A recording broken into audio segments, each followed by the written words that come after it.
सो है गाइस, अभी हमारा प्रॉब्लम है letter home cord forces problem है। ठीक है, तो इसमें हमें कुछ n एलिमेंट्स दिए हुए हैं x1 टू xn और एक एलिमेंट दिया हुआ है इंटीजर वैल्यू s।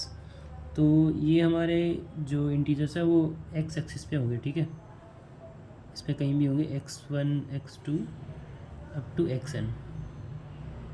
और एक हमारी इनिशियल पोजीशन दी हुई है s, मान लेते हैं कि वो यहाँ पर है और हमारा बंदा स्टार्टिंग में यहाँ पे है।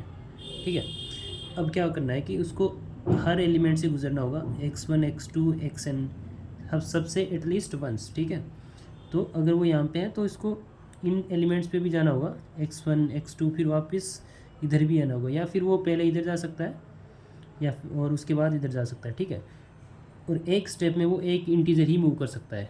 जैसे कि मान लो अगर यहाँ पे 1 2, ये यहाँ पे 5 पे है और यहाँ पे कुछ 9 10 और 11 है, तो वो एक स्टेप में इधर जा सकता है 4 पे या फिर यहाँ पे 6 पे जा सकता है। ठीक है, तो हमें ये बताना है कि मिनिमम कितने स्टेप में वो सारी इंटीजर वैल्यूज़ को कवर कर लेगा।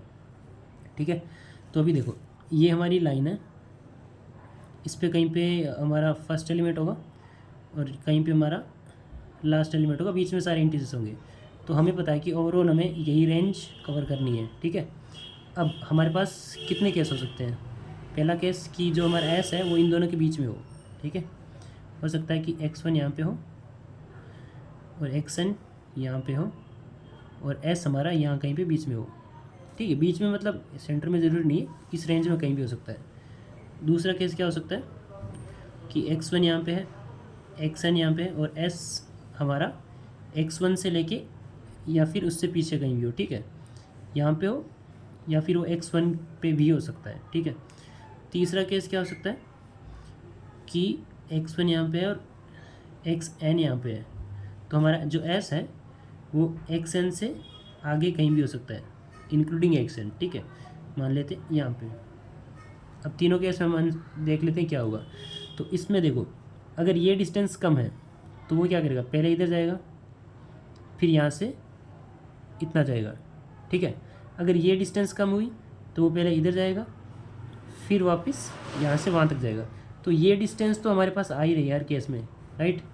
ये डिस्टेंस हर बार आ रही है ना, तो हमारे पास मतलब xn माइनस x1 इतना तो आएगा, प्लस क्या आएगा, प्लस आएगा मिनिमम ऑफ इन दोनों में से जो डिस्टेंस होगी, minimum of s minus x1 comma xn minus s। ठीक है, इन दोनों में से जो मिनिमम होगी वो डिस्टेंस। ठीक है, इतना हो गया। इस केस में होगा अगर हमारा, तो मतलब हम यहाँ पे चेक कर सकते हैं कि if x1 is less than s, x1 ले रहा हूँ यहाँ पे, हमारा एरिया होगा तो x0 आएगा। ठीक है, and s is less than xn यहाँ पे। ठीक है, फर्स्ट एलिमेंट से बड़ा और लास्ट एलिमेंट से छोटा हो, तो उस केस में हमारा आउटपुट क्या आएगा, ये आएगा output last element minus first element plus minimum of s minus first element और लास्ट एलिमेंट माइनस s। ठीक है, और इस केस में क्या होगा, क्योंकि s यहाँ पे है तो हमें पता है कि यहाँ से लेके उसको लास्ट तक जाना ही पड़ेगा। ठीक है, तो इस केस में आउटपुट होगा यहाँ पे if s is less than और इक्वल टू x, यहाँ पे 0 ही कर देता हूँ। ठीक है, अगर ऐसा है तब आउटपुट क्या आएगा, आउटपुट आएगा xn माइनस s।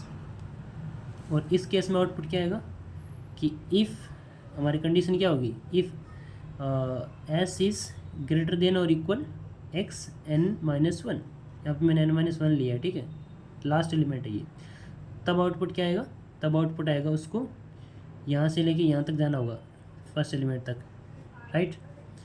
तो उस केस में आउटपुट आएगा हमारा s माइनस x1, 1 नहीं, यहाँ पे 0 ले लेते हैं। ठीक है, तो बस 3 ही केस हो सकते हैं, इसमें ज़्यादा कुछ है नहीं, सिंपल सा क्वेश्चन था।